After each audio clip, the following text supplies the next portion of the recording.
Hi, I'm Cheryl Caney, coming to you today to talk to you about writing a resume, and writing a good one at that.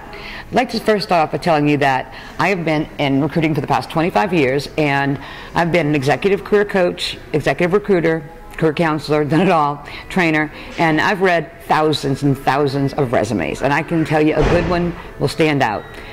Some of the key points you want to remember when writing a resume is, first off, make sure you have your contact information on the resume. I can't tell you how many resumes I've actually had land in my inbox that I wanted to speak to and had no contact information.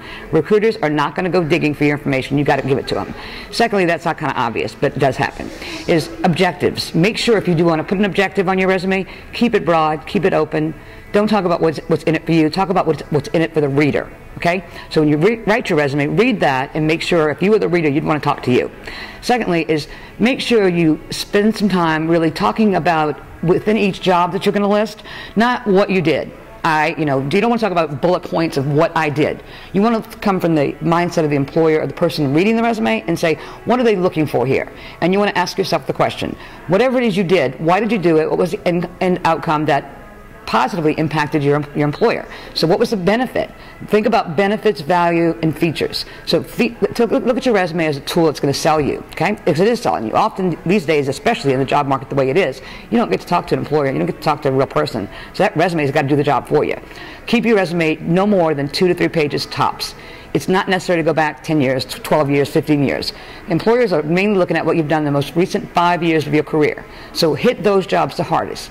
As you go down your resume, say if you've been with XYZ company for the past 3 years, a lot of bullet points there, a lot of information about who you are, what value you brought to that job. The next job, the bullet points should continue to get smaller and smaller as you go down. They want to see what you've done most recently. It is okay to have a 3-page resume. It's preferred to have a 2, but a 3 is okay. Some other important points about good resume writing. Make sure you have another set of eyeballs look at that resume.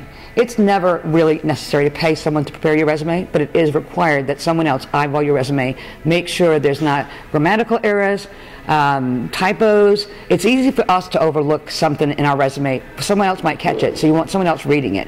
You want someone else to critique it. And you don't have to pay. Again, you have to pay for that service. If you find a niche recruiter, say if your occupation is we'll just make you, today you are an accounting clerk.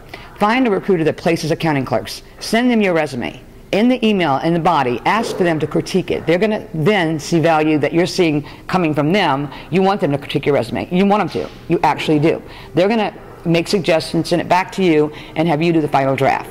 So make sure you are getting critique on your resume. You don't have to pay. Again, you don't have to pay a recruiting service to do that, or a resume writing service. You can if you want to.